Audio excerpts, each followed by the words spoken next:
Hey everyone, this is Tarrah here with Tarrah TV, where you'll learn how to get more out of life and with tips and inspiration and guidance with topics related to lifestyle, business, family, and wellness. And today I have a very special guest with me.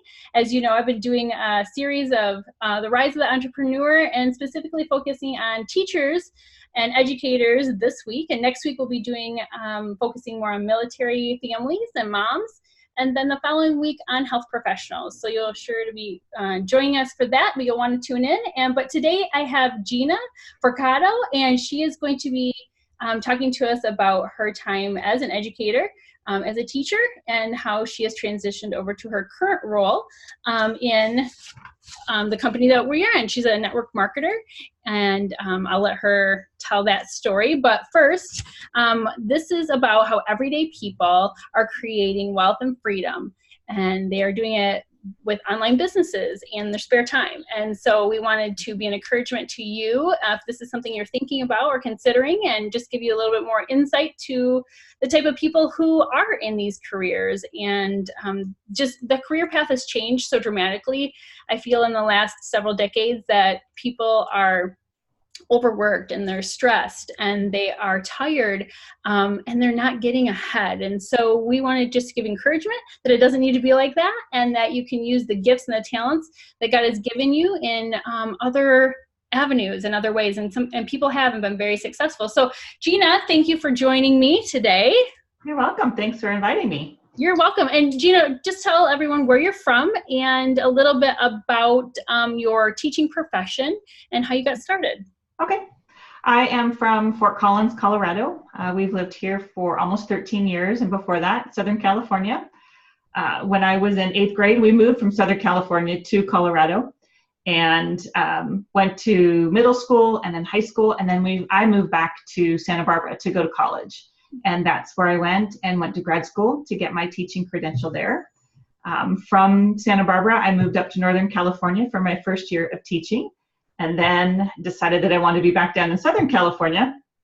So I moved back down to Southern California and taught there for another 7.5 years before I had my son.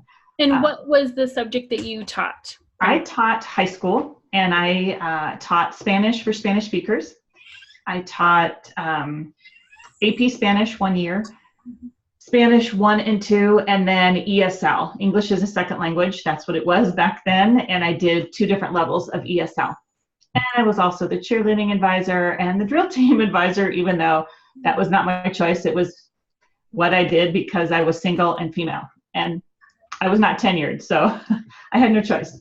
Well, and that's true of like teachers. I find out, a lot of them do coach and do other things to mentor kids, and spare time is taken up really in the school system. Yes.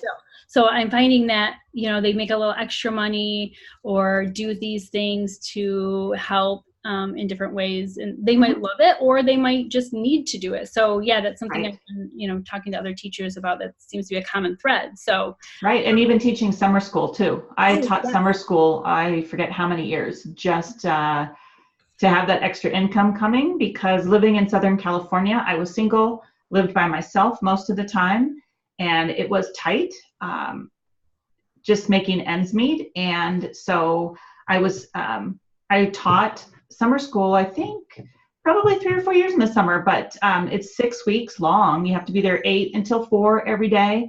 And the school district that I was in would not air condition the school because they didn't want to pay during the summertime, during the hottest time. So it was really hot. Right. Well, so you were a teacher, and that's what your passion was.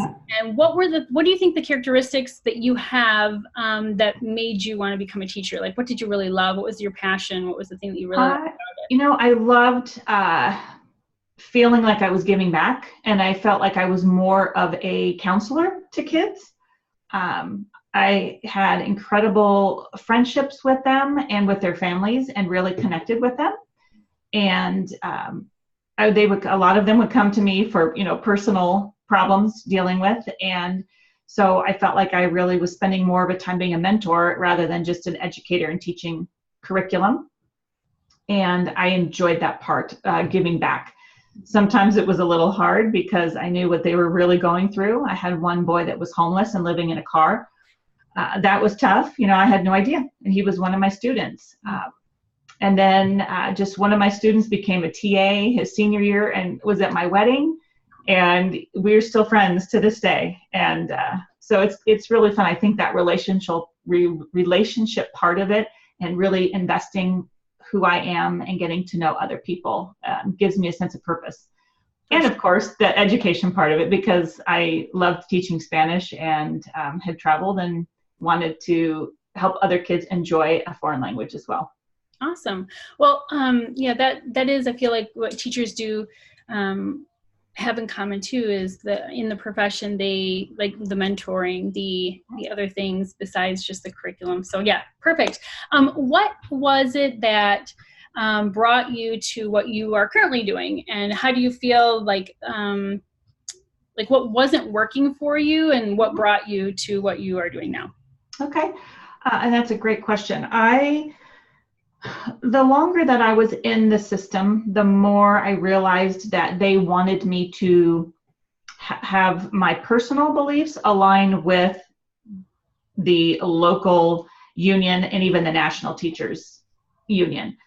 And there were some things that were kind of rubbing on me a little bit, because I found like I could not support certain things morally for myself. And that was okay, but I did get some ridicule and things like that from some other very outspoken people within the district. The time part of it, after I got married, and I had to reevaluate how much time I was spending at school, and even on the weekends, because my husband, he didn't want me lesson planning for 4 to 6 hours on the weekend and grading papers and doing all that. So I thought, I want to be a fabulous wife. This is a new adventure, new part of me. So then I had to figure out, how do I cut back a little bit on teaching? And then we had never, well, my husband wanted kids. I did not, if you can believe that. That's why I taught high school, not younger ones, because I just thought the thought of dealing with little ones was really challenging. So, well, and that's interesting, because typically teachers want their summers off so they can spend with their kids, but that wasn't really your plan. No, not at that point. I wanted to travel. Didn't really have the income in the summertime. I mean, I did do some, but not a whole lot. Like I said, I ended up teaching summer school to make ends meet. So then had a change of heart on having kids, and we got pregnant. And as time went on and on, I just said, I can't imagine leaving my child. I know it's fine for other people. I support that wholeheartedly. But for me and my husband, we just said we couldn't do it financially. Finding someone then, everything that I would be working for would be going to pay for childcare. And that didn't make sense. And so I just said, I want to be fabulous wife, fabulous mom, and fabulous at teaching. I can't do all of those things. Right. So we decided that I would stay home. And we saved as much as we could and set that aside so that we would have a little bit of a cushion. And people were shocked. They could not believe that I would give up teaching. I had a couple other teachers that just said, really? You of all people, how could you do that? Like, because, I just feel called to be at home with my child. And I think that's a personal choice. Yeah. And I was very, very glad that I did that. Even though it was very tough financially. So right after, my son was probably a year old, and my husband and I both had some major health issues. Like he had an emergency appendectomy, was in the hospital with an infection. So medical bills just started, racking up, and we're like, that just went all of our savings completely depleted. Then he was working for his dad, and they cut his salary by 35%. And we were already living on one income. And in Southern California, that just doesn't happen. Right. And we had medical bills with our son, and it was crazy. And we just said, you know what, at some point, something's going to have to change. So fast forward a couple of years, and I said, I know I need to do something to help support. I don't mind working. I want to work. I love having something outside of my family to still keep me connected. I thought about going back to subbing. But then who do I find for childcare at 5 a.m. in the morning? So I tutored a little bit, had a great time doing that. I had 2 kids. In fact, one of them, his name was Luca. He was from Italy, and we named our youngest son after him because I had such a wonderful relationship with him and his family. And that was enough, but then I was gone at night when my husband was home. Right. So I looked at some other options. I tried a network marketing company that it was hard because I just spent so much time prepping and shopping and cleaning and then doing events and things like that. And it came out to pennies, and I was gone a lot. And then when I was home, I was cleaning and doing things. And then I was sharing information about things I would never do for my own family. So I felt so hypocritical. I was into wellness at that time. I had been studying nutrition and things since my late 20s. And I can't do this. I felt so badly trying to represent something that I would not purchase myself. And that's a huge part of what we do, is that we have to be passionate about not only what we are doing, but what we are promoting, right? Like that's exactly it. I wouldn't be able to say, hey, you should use this and not have, personally tried it myself or believe in it, so for sure. Good point. Oh yeah, I think that you have to be true to who you are. And maybe some people can do that. I couldn't do that. So and for longevity purposes, I think that you can only maybe do that for so long, and then you really have to be like, okay. Yeah, no, I agree wholeheartedly. And then so I just was looking for something else again. And my mom introduced me to her best friend, who had been doing this Shaklee thing for many, many, many years, like 30 years. And it was so funny because when I used to teach, I drove down the Pacific Coast Highway every day. And every day on my way to work, I drove past this free Shaklee membership sign at a chiropractor's office. I'm like, what is a Shaklee? And now I know it was Carolyn Sparger's office that I was driving past, and I'm actually part of her big family tree. So I found out what Shaklee was, and I did not try their products. I can tell you that. I just saw the business part of it. I said, I know I need to do something. It's in the nutrition field. I was a little hesitant at first. If you ask Pat, she would say that, oh yeah, the first time we talked about it, she was like, okay, I don't think this is going to work.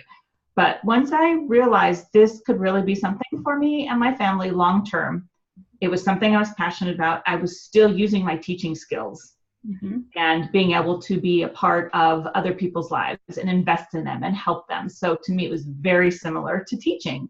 And I tell people, I still teach. It's just a different curriculum. It is. It's so true. That's exactly. And so it's been 18, almost 19 years. Wow. So you drove by that sign on the highway and just thought there has to be a different way. And you're using the gifts that you have and that you used in your profession as a teacher. And you are making that relationships. You are teaching still. You are educating. It's just a different audience. Yes, definitely.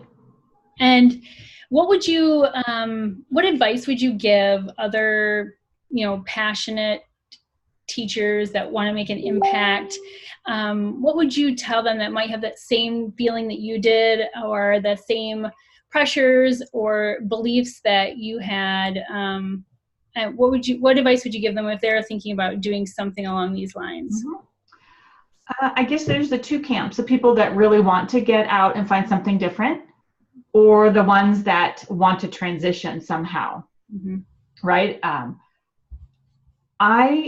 Looking back, if someone had told me about Shaklee while I was teaching, I would have started building something then. I would have started investing in that part of it with the intention of transitioning someday, because the long-term asset that I can build with Shaklee is far greater than my retirement,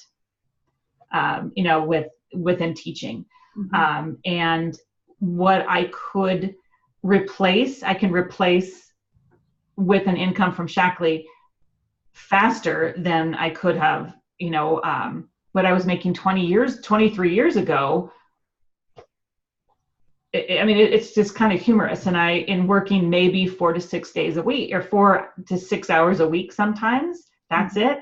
And it's close to replacing that complete income. So, and I was working, 50, 60 hours a week teaching. Right.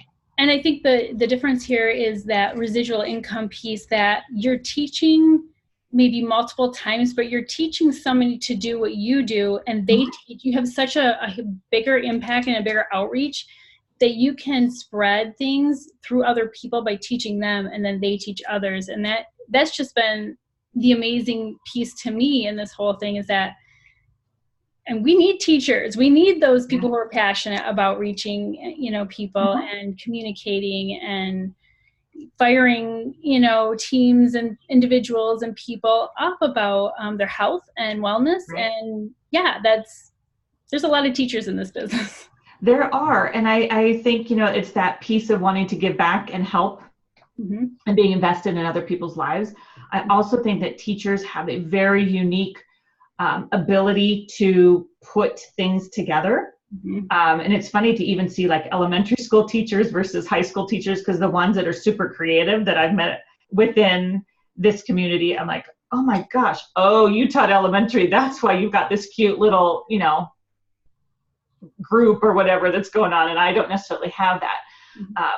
So I'm working on it. But I think we have, as teachers, this ability to be able to use our time wisely at night, to be able to work in, even if you're a full-time teacher, to start building something that will last forever.